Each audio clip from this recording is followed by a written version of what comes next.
Assalamualaikum teman-teman, kami dari kelompok 7 mata kuliah seminar akuntansi Rombel Akuntansi B 2017 akan mempresentasikan materi presentasi dengan topik akuntansi syariah, di mana pada presentasi kali ini kita akan mereview dan menelaah jurnal dengan judul The Determinants of Profitability in Sharia Compliant Corporation Evidence from Jordan, di mana jurnal ini atau penelitian ini dilakukan dan ditulis oleh Nizar Muhammad dan Turki Raji Almod. Dalam materi yang akan kami sampaikan nanti, ada beberapa poin yang akan dijelaskan oleh saya, Anif Maghfirah, dan teman-teman saya, yakni Ahmad Fadil Izani, Immanuel Christian, dan Abdul Rozak. Yang pertama, kita masuk pada review abstrak, di mana pada abstrak ini terdapat beberapa poin. Yang pertama ada tujuan, yakni dalam penelitian ini bertujuan untuk menguji faktor-faktor penentu profitabilitas pada 28 perusahaan syariah di Yordania. Dan penelitian ini dilakukan selama periode 3 tahun, yakni 2013 sampai 2015. Yang kemudian ada metodologi, di mana penelitian ini menggunakan analisis regresi 2 tahap least square 2 SLS dengan efek tetap menggunakan dua ukuran profitability, yaitu pengembalian aset dan laba atas ekuitas, di mana dalam penelitian ini data empiris dikumpulkan dari 28 perusahaan syariah di Yordania selama masa studi, dan berbagai faktor internal dan eksternal digunakan untuk menentukan profitabilitas.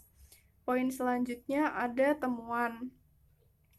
Dalam penelitian ini terdapat temuan yang mengungkapkan bahwa profitabilitas tahun sebelumnya, rasio hutang, struktur organisasi, ukuran pengungkapan audit, dan pengungkapan sukarela menjadi penentu penting dalam kemampuan profitabilitas perusahaan syariah di Yordania dari tahun 2013 sampai 2015. Variabel independen untuk ukuran perusahaan, rasio kepemilikan, rasio likuiditas, presentase non-kepemilikan, dan usia perusahaan tidak ditemukan secara signifikan mempengaruhi profitabilitas perusahaan yang diteliti, di mana dalam temuan ini berarti bahwa hanya 5 variabel independen yang mempengaruhi atau menjadi penentu penting dalam kemampuan profitabilitas perusahaan syariah di Yordania. Sedangkan variabel lainnya ditemukan secara signifikan tidak mempengaruhi profitabilitas perusahaan yang diteliti. Kemudian ada orisinalitas. Dalam penelitian ini terdapat orisinalitas di mana penelitian ini berkontribusi pada pertumbuhan literatur tentang keuangan Islam dan dapat dianggap sebagai salah satu dari sedikit yang telah memeriksa penentu internal dan eksternal kemampuan profitabilitas perusahaan syariah yang patuh di negara berkembang seperti Yordania. Dan penelitian ini menggunakan data panel. Selanjutnya kita masuk pada review pendahuluan. Pada review pendahuluan ini sebenarnya dijelaskan secara panjang dalam artikel ini. Namun kami hanya mengambil beberapa poin saja yang menurut kami hal tersebut sudah cukup dalam mewakili pendahuluan tersebut, yang kemudian akan masuk kepada inti permasalahan atau inti dari penelitian ini, di mana sebelum GFC pada 2008, menurut International Financial Service London atau IFSL, aset dari perusahaan syariah di seluruh dunia diperkirakan tumbuh lebih dari 10% setahun sejak pertengahan 1990-an, di mana dampak GFC yang berasal dari Amerika Serikat ini membuat banyak investor dan deposan mempertimbangkan kembali investasi dan simpanan mereka. Yang kemudian peristiwa ini menimbulkan keraguan tentang berfungsinya perusahaan non-syariah, sementara mempertajam fokus lembaga keuangan syariah yang berdasarkan pengamatan kinerjanya unggul selama krisis keuangan berlangsung, sehingga memunculkan perdebatan yang meluas tentang kelebihan dan kekurangan lembaga syariah dan non-syariah. Hal inilah yang mendasari peneliti melakukan penelitian ini, karena peneliti ingin mengetahui apa saja yang menjadi penentu dari faktor profitabilitas atau kinerja perusahaan pada lembaga syariah, karena lembaga syariah diketahui lebih unggul kinerjanya selama krisis keuangan ini daripada lembaga non-syariah. Dan Yordania adalah negara Arab kecil di mana perusahaan syariah di Yordania telah mengalami pertumbuhan dan substansial selama dekade terakhir, di mana dalam Yordania perusahaan syariah di Yordania dalam lingkungan perubahan operasional yang cepat akibatnya mempengaruhi kinerja mereka, sehingga peneliti menggunakan Yordania dan sehingga peneliti memilih negara Yordania dan menggunakan beberapa perusahaan di Yordania sebagai objek dari penelitian ini. Penelitian ini meneliti penentu kemampuan 28 perusahaan di Yordania selama periode 2013 sampai 2015. Untuk materi selanjutnya, yakni literatur review, akan dijelaskan oleh teman saya. Ya, bertemu dengan saya. Di sini saya melanjutkan presentasi dari temannya saya sebelumnya. Bisa dibuka di slide nomor halaman ke-6. Dapat dilihat itu, saya akan menjelaskan mengenai literatur review. Yang pertama ada akuntansi untuk profitabilitas. Nah, konsep profitabilitas ini dijelaskan dalam hal persentase pendapatan atau penjualan. Pengukuran menggunakan skor perbedaan dari tahun sebelumnya atau perbedaan dari jumlah yang dianggarkan karena akurat untuk mewakili masing-masing dari kinerja. Profitabilitas ditentukan oleh struktur umum karakteristik suatu industri. Nah, berikutnya ada ukuran kinerja. Secara umum, sejumlah rasio keuangan biasanya digunakan untuk menilai kinerja perantara keuangan. Rasio keuangan biasanya memberikan pemahaman yang lebih luas tentang kondisi keuangan suatu perusahaan tersebut, karena mereka dibangun dari data akuntansi yang terkandung dalam neraca keuangan dan laporan keuangan. Lalu berikutnya ada lingkungan bisnis Yordania. Negara ini tidak pernah menerapkan kebijakan sosialistik seperti nasionalisasi atau penyitaan aset swasta tanpa kompensasi. Namun negara memainkan peran ekonomi yang non-signifikansi dalam perencanaan pembangunan dan pembiayaan ekonomi pasar yang tampaknya bebas. Nah, lalu ada kerangka berpikirnya. Bisa dilihat ya teman-teman. Di situ ada 9 variabel independen. Yang pertama ada profitabilitas tahun sebelumnya.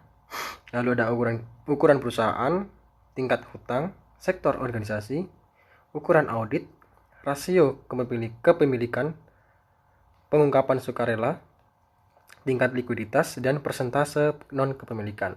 Lalu ada variabel dependennya, itu ada profitabilitas yang terdiri dari ROA dan ROE. Lalu ada variabel kontrol di sini teman-teman, yaitu usia perusahaan. Nah, sampel dan variabel. Sampel data dalam penelitian ini untuk melakukan pengujian penelitian, peneliti menggunakan data panel. Set data panel mencakup 3 tahun periode, yaitu dari tahun 2013 sampai tahun 2015. Dan populasi sampel terdiri dari 28 perusahaan syariah di Yordania. Lalu ada variabel dependennya, itu yang sudah saya jelaskan tadi, itu profitabilitas perusahaan dengan menggunakan 2 indikator, yaitu ROA dan ROE. Lalu di sini ada variabel independen yang sudah saya sebutkan tadi, ada 9. Ya, nggak perlu saya sebutkan lagi ya teman-teman, sama variabel kontrolnya.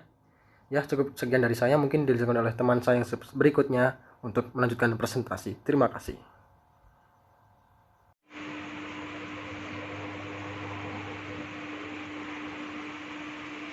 Oke, perkenalkan nama saya Emmanuel Christian Diandri, NIM saya 72114171006. Di sini saya akan menjelaskan lanjutan dari apa yang telah dijelaskan oleh teman-teman saya sebelumnya. Di sini saya akan lebih membahas tentang variabel dan pengukuran variabel tersebut. Variabel tipe di sini ada dua, itu ada variabel dependent dan variabel independent.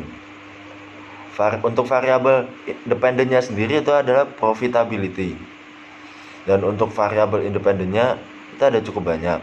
Yang pertama itu adalah ROA, kemudian ada ROE atau ROE, selanjutnya ada previous year profitability, ada company size, ada debt rate, kemudian ada industry type sector, selanjutnya ada audit firm size, kemudian ada ownership, selanjutnya ada disclosure, setelah itu ada current ratio, kemudian ada non-Jordanian ownership, kemudian ada company act, selanjutnya ada year.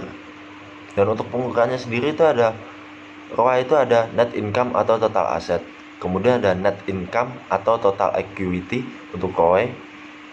Untuk previous year profitability itu ada PROA dan PROE. Untuk company size sendiri itu ada logaritma natural for total asset. Selanjutnya ada debt rate, itu ada total debt atau total asset. Kemudian ada industry type sector, itu ada financial corporation dan non-financial corporation. Kemudian ada audit firm size, itu ada total asset. Selanjutnya di ownership, variable ownership, measure-nya itu ada shares held entities ratio above 5%. Selanjutnya di disclosure itu voluntary disclosure scale. Kemudian di current ratio, ukurannya itu ada current asset atau current liabilitas. Kemudian di variable non-Jordanian ownership, pengukurannya itu ada the proportion of share owned by non-Jordanians. Kemudian di company act itu ada pengukurannya itu the company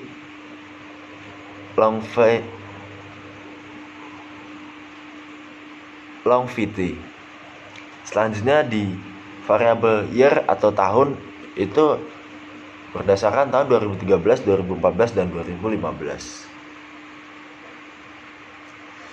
Kemudian ini adalah cara pengumpulan dan analisis datanya. Metodologi yang digunakan dalam artikel ini adalah data dikumpulkan dari situs web dan pencarian basis data untuk studi dan artikel yang diterbitkan dalam jurnal internasional tentang subjek penelitian. Dan untuk analisis datanya itu ada beberapa metode statistik untuk menguji rasio dan uji hipotesis yang digunakan dan dianalisis menggunakan perangkat lunak SPSS.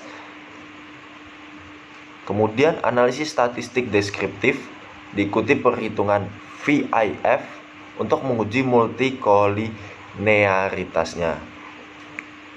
Untuk menguji hipotesis menggunakan metodologi two-stage least squares atau 2SLS.